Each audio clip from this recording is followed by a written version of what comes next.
చేతులు పైకి ఎత్తడం అనేది ఆత్మ సంబంధమైన ఒక చక్కని కార్యం.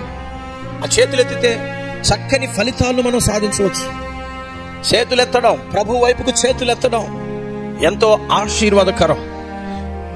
కాబట్టి ఇది మనం చేయగలిగితే ప్రతి ఉదయం, ప్రతి మధ్యాహ్నం, ప్రతి సాయంత్రం, కీర్తనాకారుడు అన్నాడు, ప్రతి ఉదయము, ప్రతి సాయంత్రం, ప్రతి నా జీవిత కాలం అంతా నా చేతులు నీ వైపుకు నేను ఎత్తెత్తను ప్రభు.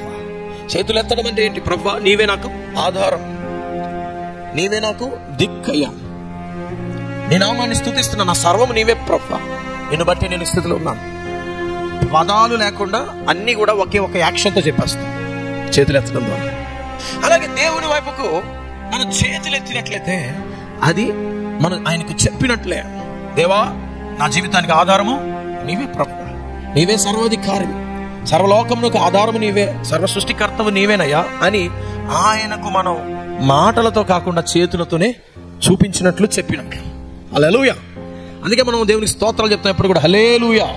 కీర్తనాకారుడు కూడా అదే అంటున్నాడు, నా జీవిత కాలం అంతా నేను దేవుని సన్నిధిలో. మనం చేతులు కట్టుకొని ఉండడం వల్ల ఆయనకి సంతోషం లేదు. కొంతమంది చేతులు కట్టుకుని ఉంటారు, అబ్బో చేతులు కట్టుకుంటే ఎంత వినయమో. అస్సలు కాదు, ఆయనకి చేతులు ఎత్తితేనే ఆయనకి వినయం. అధికారుల ముందుకెళ్ళి చేతులు ఎత్తేవాళ్ళు ఎత్తకండి.